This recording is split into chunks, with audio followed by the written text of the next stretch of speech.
Muy buenas tardes, queridos amigos. Bienvenidos a Vladimir a la Una. Hoy tenemos como invitado al doctor Herbert Torres, economista. Además, él es consultor de investigación de Gallup, a quien le damos la bienvenida. Bueno, gracias. Mi jefe en el Diario de Caracas, ya en el siglo pasado. ¿Cómo estás, Herbert? Muy bien, gracias. Gracias por venir al programa. Bueno, Herbert, me gustaría que hicieras de entrada una descripción del momento que vive Venezuela, desde el punto de vista político, económico y también internacional, como analista, pues. Sí, bueno, Venezuela está... De investigación de Gallup, bueno, empezamos por allí. Sí, Venezuela está en este momento, en un momento sumamente interesante y complejo. Es centro de la atención mundial. Por un lado, tenemos una posibilidad de comenzar nuestra reconstrucción como país. Tenemos la posibilidad de restaurar la democracia. Tenemos la posibilidad de reinsertarnos en el mundo como un pueblo libre, capaz de mantener los niveles de crecimiento y de bienestar que alguna vez gozamos y aún más.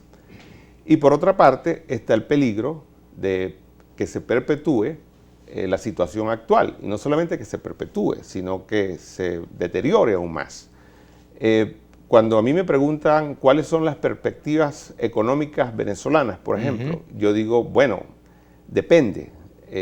Podemos tener unas perspectivas sumamente sombrías, terribles, si el gobierno que se ha ido generalizando de manera popular como el gobierno usurpador se mantiene en el poder, si se mantiene en el poder, de un lado, en donde los análisis que se hacen son, por ejemplo, de que nuestra economía podría caer un 40%, hasta un 40% más este año de lo que ha caído de forma acumulada en los últimos 5 años.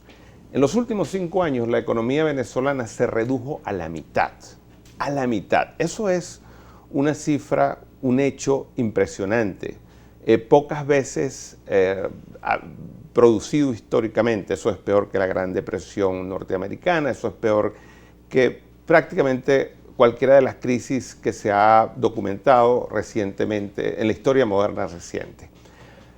Pero además, ahora tenemos el riesgo de que este año, de mantenerse esta situación, de mantenerse esta situación de usurpación del poder, bueno, haya una caída adicional hasta de un 40%, por diversas razones que podemos analizar.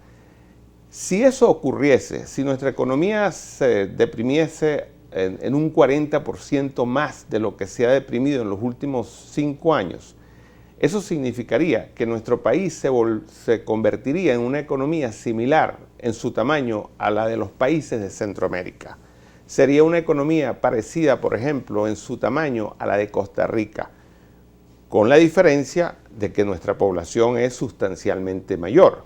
Por lo tanto, seríamos un país extremadamente pobre, más pobre aún de lo que somos hoy. Entonces tenemos de un lado ese escenario que por supuesto no solamente luce tan oscuro y tan dramático en términos económicos, peor de lo que ya tenemos, con una aceleración aún mayor de la hiperinflación que ya está entre las mayores registradas en el mundo y que perfectamente a final de este año podría ser, de continuar esta situación, la hiperinflación más acentuada, más seria, más grave que se haya registrado, sino que además tendríamos un régimen que tendría que haber apelado a la eliminación total de las libertades, a la conformación de una dictadura igual o peor que la que, por ejemplo, rige en Cuba. Porque es claro que para mantenerse en el poder, la única salida es ir acentuando medidas como las que se acaban de anunciar, de aislamiento, de represión, de censura.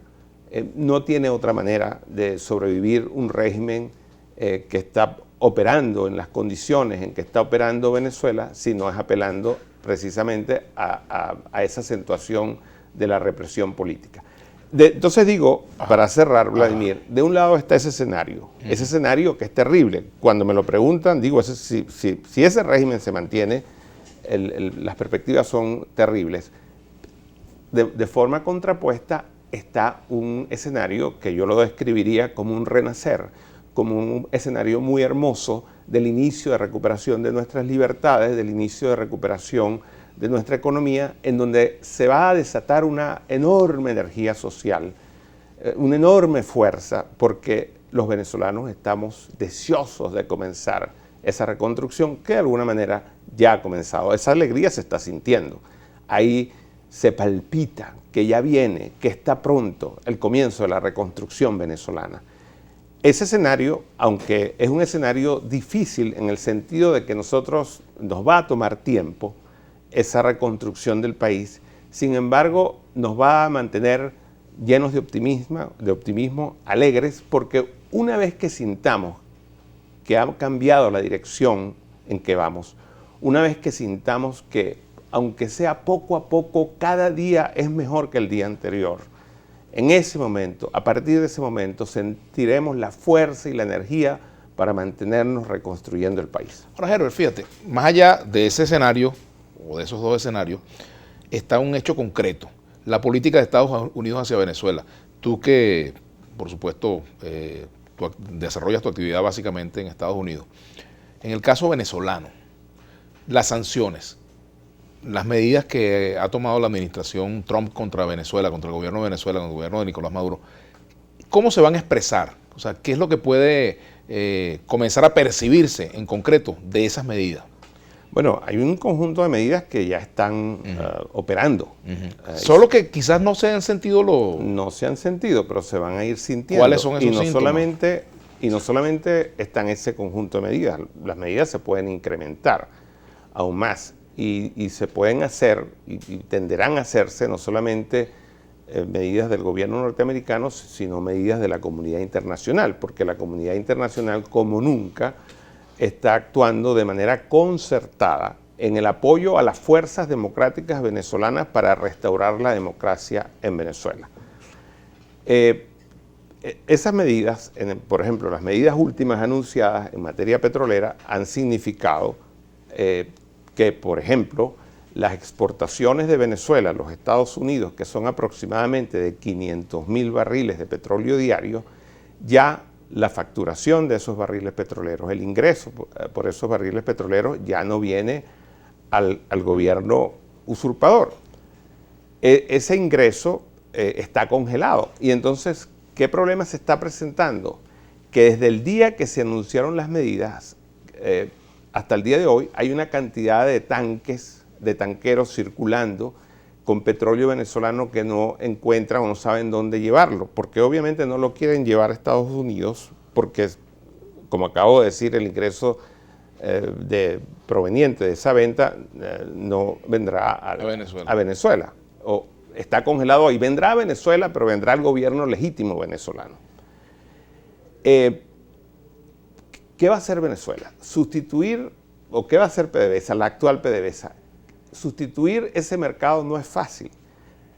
Los mercados otros, las opciones otras están muy lejanas, es mucho más costoso, tendrán que dar grandes descuentos para colocarlo. Es un petróleo pesado que no es fácil encontrar los lugares donde ese petróleo puede ser procesado. La India, por ejemplo, no es fácil que la India compre ese petróleo venezolano. Entonces, en términos de caja, allí esa caja se está secando.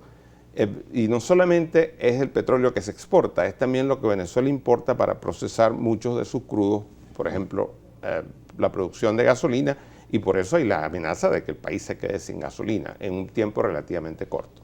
Tenemos que hacer una pausa. Al regreso me gustaría también hablar un poco sobre la coyuntura de este fin de semana. ¿Cuáles son los escenarios que se pueden prever para el próximo sábado y día subsiguiente? Vamos a hacer una pausa. Ya venimos con Herbert Torres, economista, además consultor de investigación de Gallup International.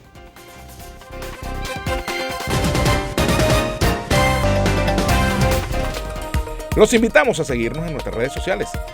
En Twitter, @Globovisión. En Instagram, @Globovisión. En Facebook, Globovisión. En Telegram, Globovisión Piso Oficial. Si quieres volver a ver este y todos los programas de Globovisión, visítanos y suscríbete a nuestro canal de YouTube. Soy Globovisión.